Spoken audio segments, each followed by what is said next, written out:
நீங்க ஒரு ரொம்ப நல்ல மனிதரா, ஒரு தூய்மையான மனிதரா அல்லது சமூகத்துல ஒரு முழுமையான ஆன்மீகவாதியா இருக்கணும்னு ஆசைப்படுறீங்கன்னு வச்சுப்போம். ஆமா.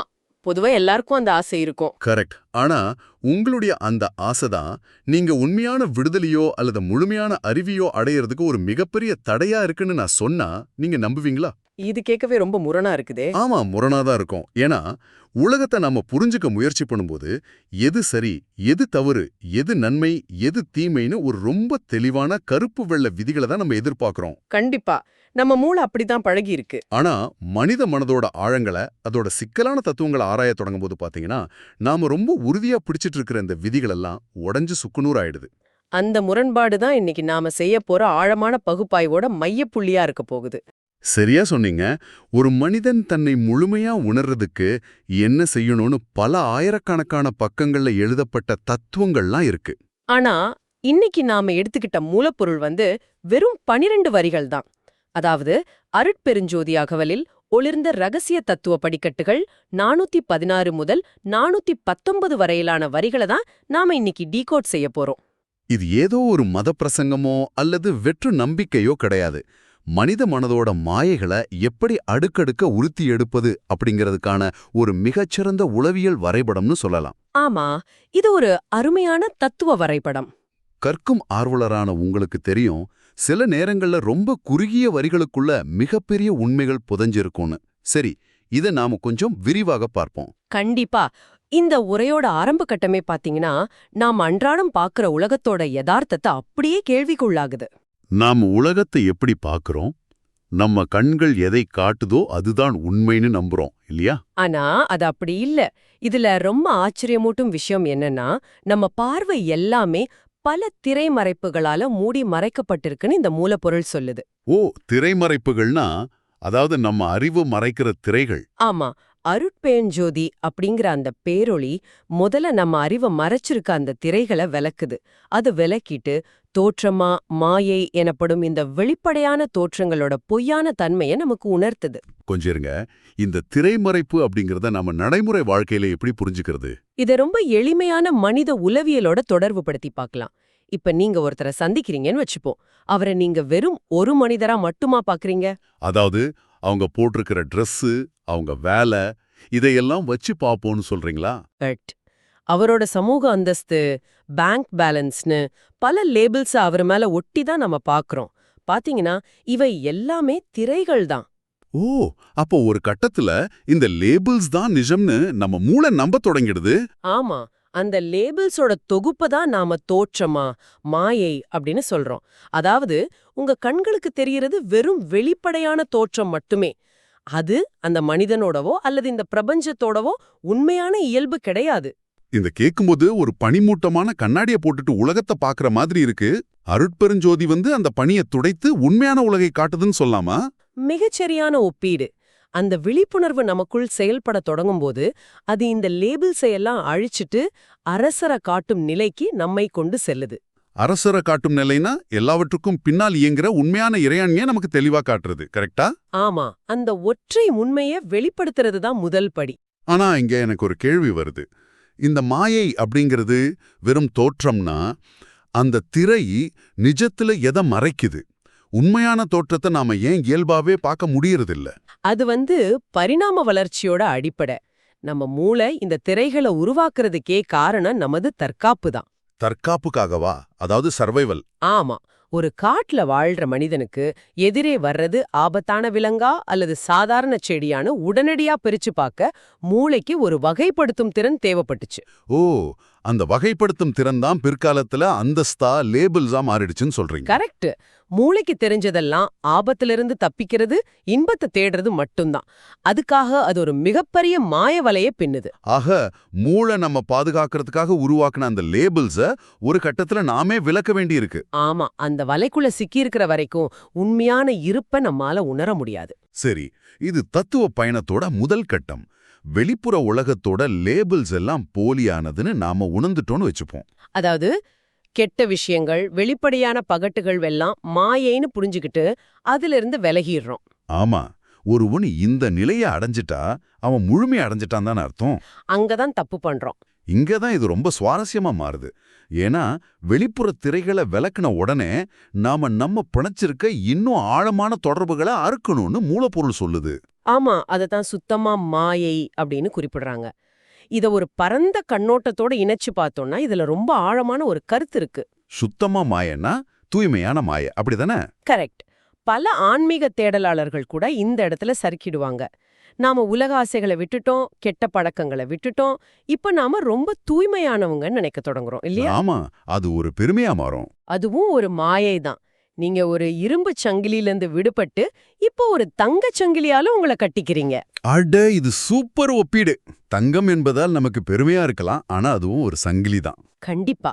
இந்த தூய்மையான மாயையோட தொடர்புகளையும் முற்றிலுமா அறுத்தெறிந்தால் மட்டுமே, அதாவது தொடர் வருத்து அப்படின்னு சொல்லியிருக்காங்க, அப்பதான் அருட்பெருஞ்சோதியோட உண்மையான ஆற்றலை காண முடியும். இது எப்படின்னா, கடல்ல நங்கூரமிட்ட ஒரு கப்பல் மாதிரி இருக்கு. கப்பலோட நங்கூர கயிற்ற அறுத்தெறிஞ்சா மட்டும்தான் கடலோட உண்மையான நீரோட்ட ஆற்றலை அந்த கப்பலால உணர முடியும். அந்த நங்கூரம் தங்கத்துல செஞ்சிருந்தாலும் சரி, இரும்புல செஞ்சிருந்தாலும் சரி. மிக அருமையான உதாரணம். இந்த ஆற்றலை காட்டும் அப்படிங்கிறது அந்த நீரோட்டத்துல நாம மிதக்கிறது தான். இது ஒரு நவீன கால வீடியோ கேம் கூட ஒப்பிடலாம்னு நினைக்கிறேன். வீடியோ கேம் வச்சா எப்படி சொல்லுவீங்க? ஆரம்பத்துல நீங்க வில்லங்களோட சண்டை போடுறீங்க. அதாவது கோபம், பொறாமை மாதிரியான மாயைகள். அதையெல்லாம் ஜெயிச்ச பிறகு நீங்க அந்த கேம்ல ஒரு பெரிய ஹீரோ ஆயிடுறீங்க. ஓ ஆமா. அப்புறம் உங்க கவனம் முழுவதும் இன்னும் எவ்வளோ ஹீரோ பாயிண்ட் சேர்க்கலாம், எவ்வளோ பேர் புகழ்றாங்க அப்படிங்கறதுலே இருக்கும். கரெக்ட்.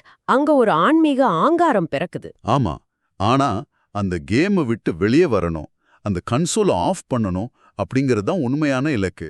இந்த ஹீரோ பாயிண்ட் சேர்க்கிற ஆசை தான் சுத்த மாய. நீங்க சரியா சொன்னீங்க.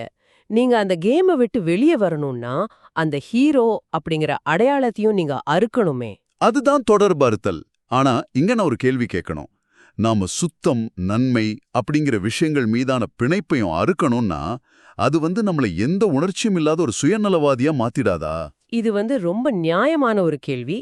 ஆனா இது ஒரு தவறான புரிதல் கூட. ஓ அப்படியா? எப்படி?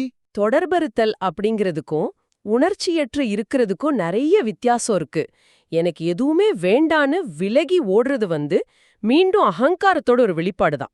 அதாவது பயத்திலிருந்தோ ஏமாற்றத்திலிருந்தோ வர்றது. ஆமா. ஆனா இந்த மூலப்பொருள் சொல்ற தொடர்பறுத்தல் அப்படிங்கிறது ஒரு செயலை முழுமையான ஈடுபாட்டோட செய்யறது. ஆனா அதோட முடிவுகள்லயோ அதுக்காக கிடைக்கிற புகழ்லையோ ஒட்டிக்காம இருக்கிறது. ஓ, செயலை செய், ஆனா அந்த செயலின் மூலமா உனக்கு ஒரு அடையாளத்தை தேடிக்காதுன்னு சொல்றீங்க. சரியாக புடிச்சிங்க. இப்போ ஒரு மருத்துவர் ஒரு நோயாளிய காப்பாத்துறாருன்னு வச்சுப்போம். அவர் முழு ஈடுபாட்டோட சிகிச்சை கொடுக்கறார்.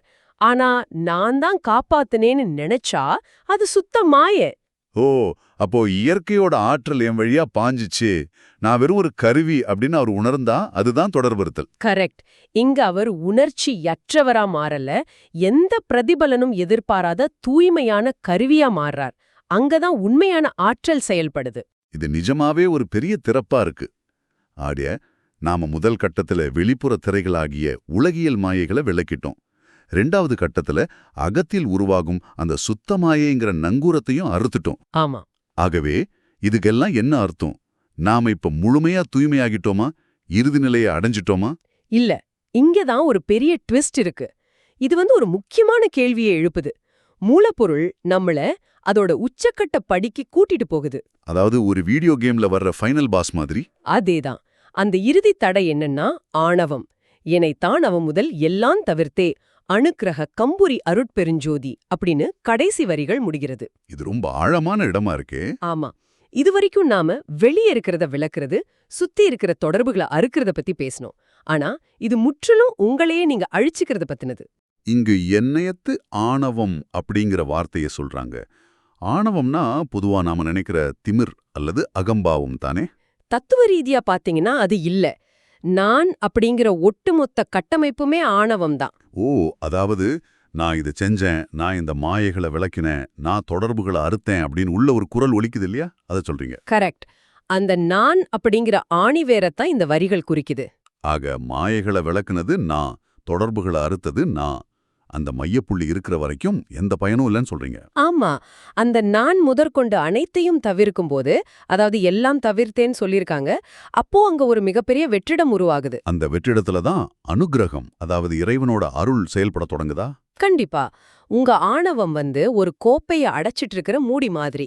மூடிய தொறந்தால் ஒழிய அருள் உள்ள இறங்க முடியாது.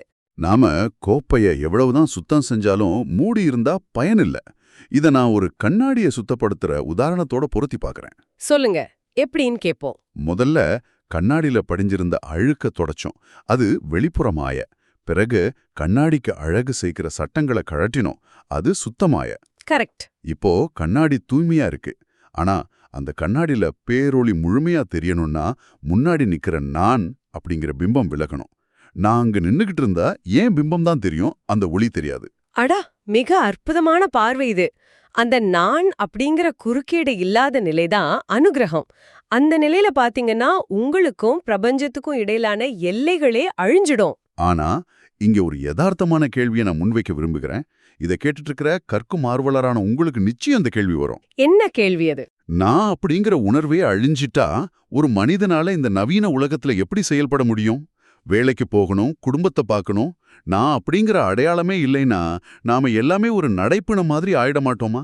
இந்த அனுக்கிரக நிலை நடைமுறை வாழ்க்கைக்கு சாத்தியம்தானா? இது எல்லார் மனசுலயும் வர்ற ஒரு பயம்தான்.